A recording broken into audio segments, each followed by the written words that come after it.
All right, so President Trump gave a speech on 4th of July at Mount Rushmore to honor the 4 men that are up on the wall. I wanted to, not on the wall, on a mountain.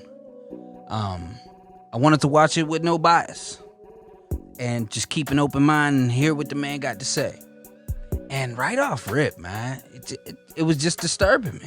It was all made possible by the courage of 56 patriots who gathered in Philadelphia 244 years ago and signed the Declaration of Independence.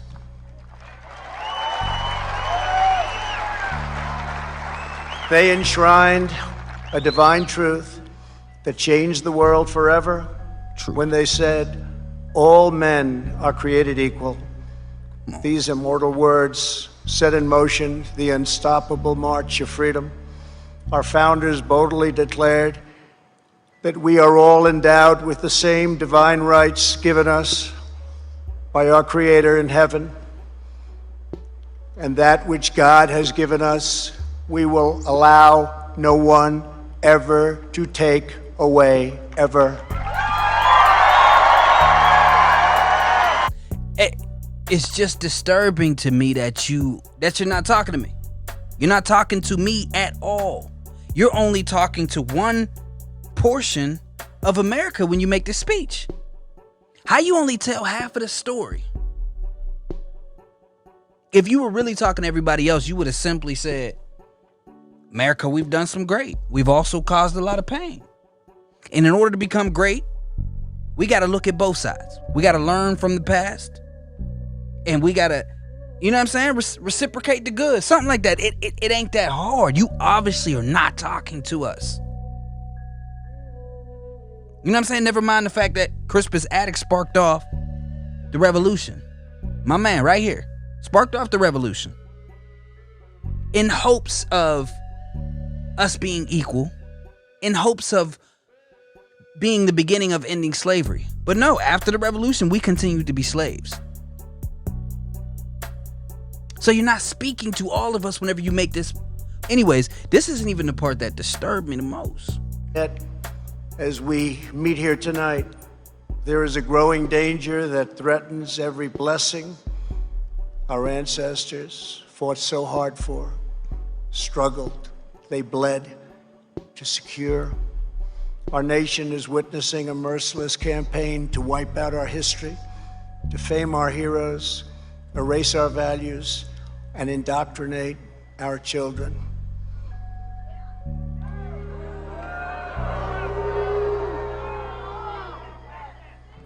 Angry mobs are trying to tear down statues of our founders, deface our most sacred memorials, and unleash a wave of violent crime in our cities.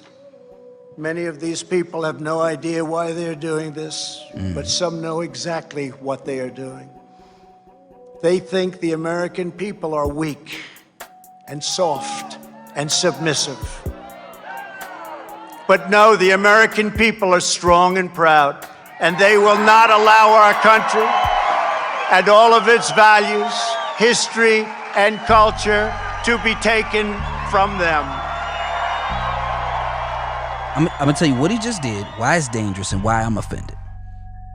So, he basically just mapped a whole bunch of groups of people to get into one group, as if it's all just one group.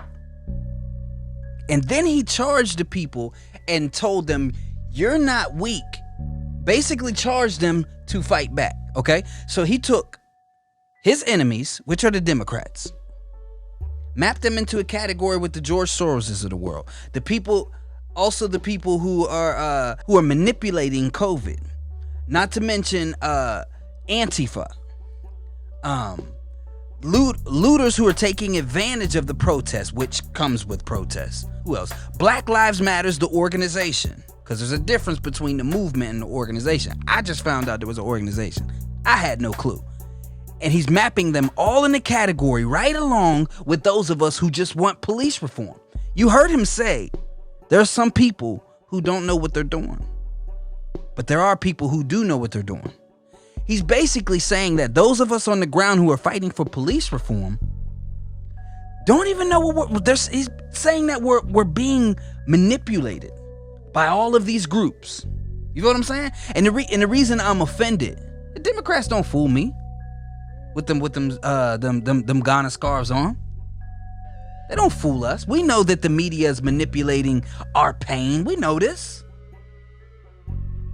But anyways, and the reason this divide is so dangerous is because it could cause a civil war.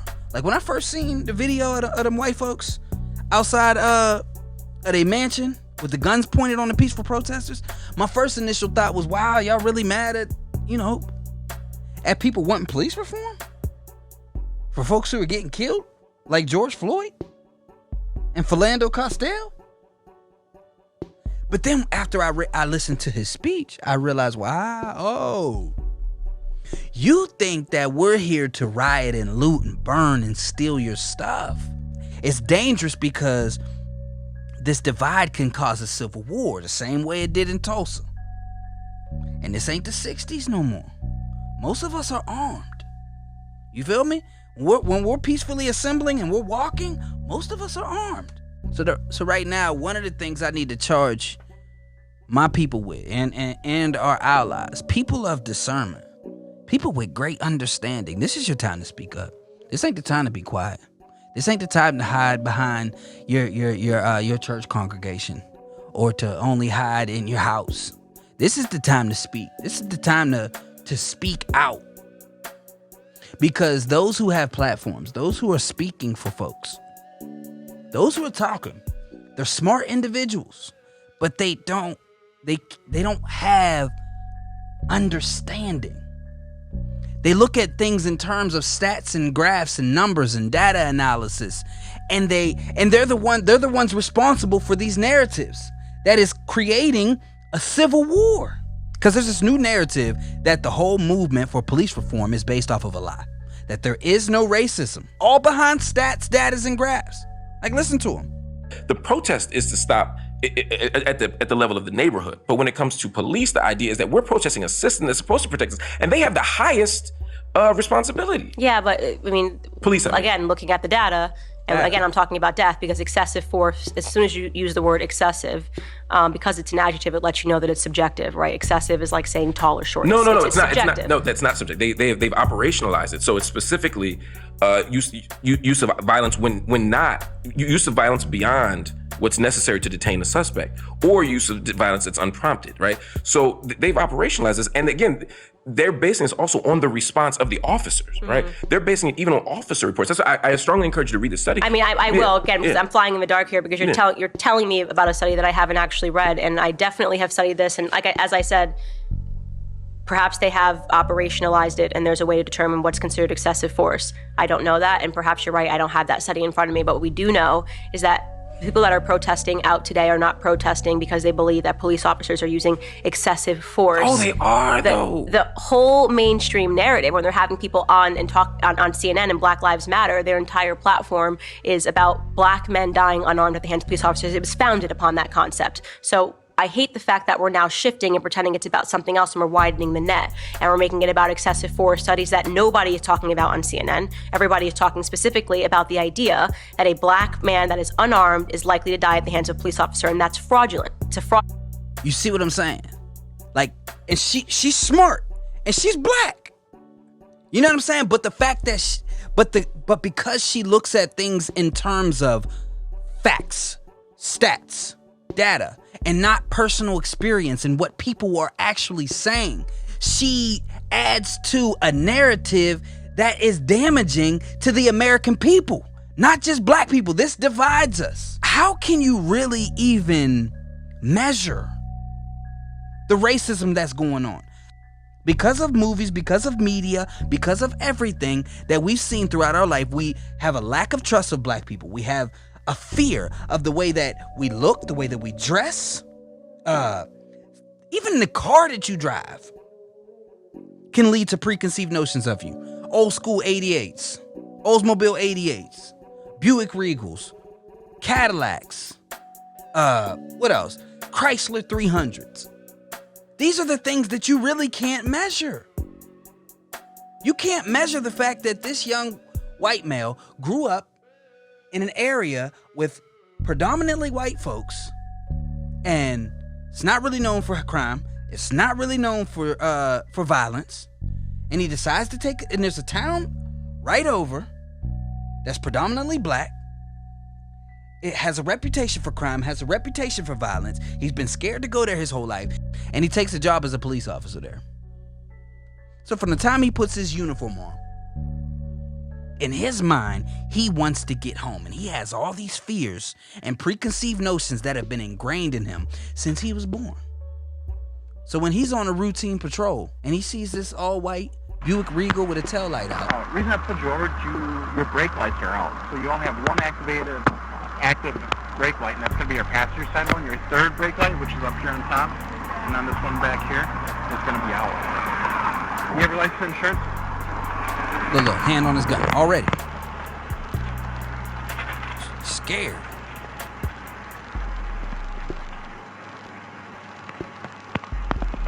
I have to tell you, I do have a firearm on me. Don't reach for it, though. Don't pull it out. Don't pull it out.